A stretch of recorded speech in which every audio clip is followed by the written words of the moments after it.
On young Albert Ramsbottom's birthday, his parents asked what he'd like most. He said to see Tower of London and gaze upon Anne Boleyn's ghost. They thought this request was unusual, and at first to refuse were inclined, till Ma said a trip to the Metrolops might broaden the little lad's mind. So they took Sherrybank up to London and got there at 4:45. And seeing as pubs wasn't open, they went straight away to the Tower. They didn't think much to the buildings. 'Tweren't what they'd been led to suppose.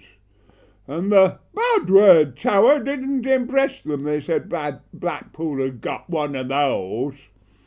At last Albert found a beefeater and filled the old chap with alarm by asking for ghost of Anne Boleyn who carries her head neath her arm. Said the beefeater, you ought to come Fridays if it's ghost of Anne Boleyn, you see. Her union now limit her output and she only gets one walk per week. But he said, if it's ghosts that you're after, there's Lady Jane Grace to be seen. She runs around chased by the Eadsman at midnight on the old Tower Green. They waited on Green till near midnight, then thinking they'd time for a sup, they got out what food they'd brought with them, and waited for ghosts to turn up. On the first stroke of 12, up jumped Albert, his mouth full of cold dripping toast, and with his stick with its horse's head handle, he pointed and said, "Here's the ghost."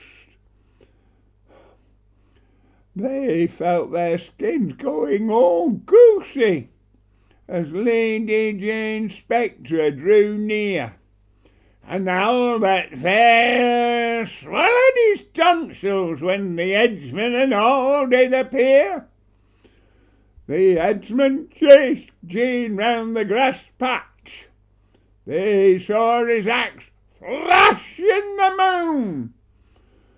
Then, seeing as poor lass was headless, they wondered what next he would prune. He suddenly caught sight of Albert as midnight was on its last chime. As he lifted his axe, father murmured, "We'll get the insurance this time."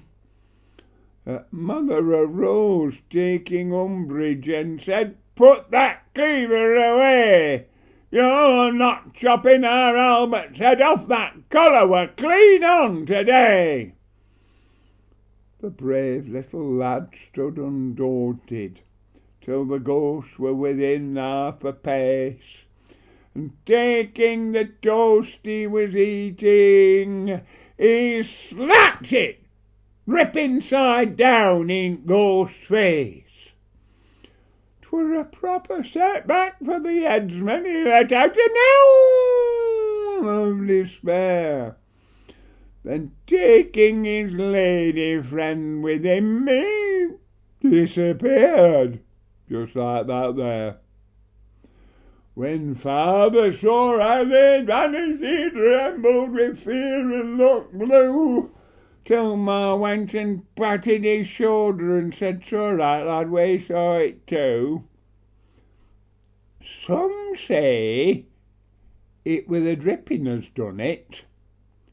From a roast leg of mutton it came, and as the headsman had been a beefeater, they reckon he'd vanished from shame, and around Sour Green since that moment They've never seen sign of a ghost, but when beef eaters go on night duty, they take slices of cold dripping toast.